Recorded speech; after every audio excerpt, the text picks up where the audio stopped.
നമ്മളൊരു health insurance പ്ലാനിനെ കുറിച്ച് ചിലവരോടൊക്കെ പറയാൻ നേരത്ത് അവർ ചോദിക്കുന്ന ചില വിചിത്രമായ മറുചോദ്യങ്ങളുണ്ട്.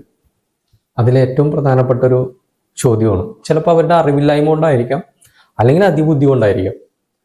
വേറെ ഒന്നുമല്ല, ഞാൻ എൻ്റെ ഫാമിലിക്ക് വേണ്ടി ഒരു ഹെൽത്ത് ഇൻഷുറൻസ് എടുത്ത് 20,000 രൂപകളൊക്കെ ഒരു വർഷം പ്രീമിയം അടച്ചിട്ട് ആ ഒരു വർഷം എനിക്ക് ക്ലെയിം ഒന്നും വന്നില്ല എന്നുണ്ടെങ്കിൽ എൻ്റെ പൈസ നഷ്ടമാകില്ലേ എന്നൊരു ചോദ്യം ചോദിക്കാറുണ്ട്.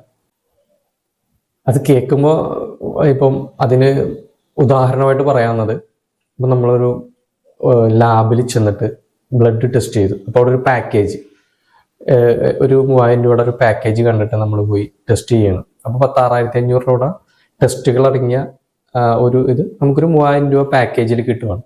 അപ്പോൾ ആ ടെസ്റ്റുകൾ കംപ്ലീറ്റ് ചെയ്ത് റിസൾട്ട് കിട്ടാൻ നേരത്ത് എല്ലാം നോർമലായി ഉള്ളൊരു റിസൾട്ടാണ് കിട്ടുന്നതെങ്കിൽ ചിലവർ ആ സ്പോട്ടിൽ പറയും, അയ്യോ കാശ് പോയല്ല എന്ന് പറയും. ആ സെയിം ചിന്താഗതിയാണ് ശരിക്കും ഇത്, ഇല്ലേ?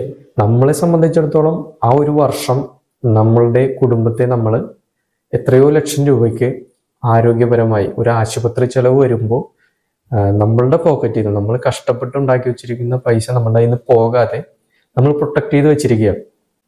ആ ഒരു വർഷം യാതൊരുവിധ ഹോസ്പിറ്റൽ അഡ്മിഷനോ ഒന്നും വന്നില്ല എന്നുണ്ടെങ്കിൽ അതൊരു വലിയൊരു ലാഭമല്ലേ ശരിക്കും? നമ്മളെ സംബന്ധിച്ചിടത്തോളം ഒരാൾ ആശുപത്രിയിൽ അഡ്മിറ്റ് ആകുമ്പോൾ നമ്മൾ ആ അഡ്മിറ്റ് ആകുന്ന ആൾ മാത്രമാണ് ബുദ്ധിമുട്ടുന്നത്. ആ കുടുംബത്തിലെ ഇപ്പോൾ ആ ഒരാൾ പോയി അല്ലെങ്കിൽ 1-2 പേര് ആ ആശുപത്രിയുമായി ബന്ധപ്പെട്ട് സമയം ചെലവഴിക്കണം. ആ സമയം ചെലവഴിക്കുന്ന ആൾ ജോലിക്കാരനാണെങ്കിൽ ആ ജോലി, അത്തരം ദിവസങ്ങളിലെ അവധി, അത് കൂടാതെ ഒരാൾക്ക് ഒരു അസുഖം വന്നാൽ നമുക്ക് കുടുംബത്തിലുണ്ടാകുന്ന മാനസിക ബുദ്ധിമുട്ട്, ഇത്തരം സംഭവങ്ങളെല്ലാം ഒഴിവായി കിട്ടുകയാണ്. പിന്നെ നമ്മളെ സംബന്ധിച്ചിടത്തോളം നമ്മൾക്കൊരു ആത്മവിശ്വാസമാണ്. നമുക്കൊരു 10 ലക്ഷത്തിൻ്റെയോ ഈവൻ 5 ലക്ഷത്തിൻ്റെയോ ഒരു ഹെൽത്ത് ഇൻഷുറൻസ് ഉണ്ടെങ്കിൽ നമ്മുടെ കുടുംബത്തിലൊരു പെട്ടെന്നൊരു ഹോസ്പിറ്റൽ കേസ് വരുവാണെങ്കിൽ നമുക്ക് അത്തരം ഒരു ബുദ്ധിമുട്ട് നമുക്ക് തരണം ചെയ്യാനായിട്ട് നമ്മുടെ മുന്നിൽ മാർഗമുണ്ടല്ലോ എന്നുള്ളൊരു മാനസികമായൊരു കോൺഫിഡൻസ് നമുക്കുണ്ടാവും.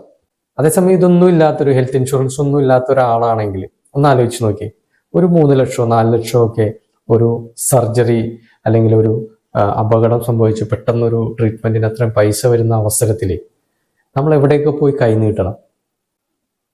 ആ ഒരു അവസ്ഥയില്ലാതെ നമ്മളുടെ ഒരു ഫാമിലിനെ പ്രൊട്ടക്ട് ചെയ്യുന്ന ഇത്രയും മനോഹരമായ ഒരു കൺസെപ്റ്റ് വേറെ ഉണ്ടോ? അതല്ലേ അവിടെ ചിന്തിക്കേണ്ടത്.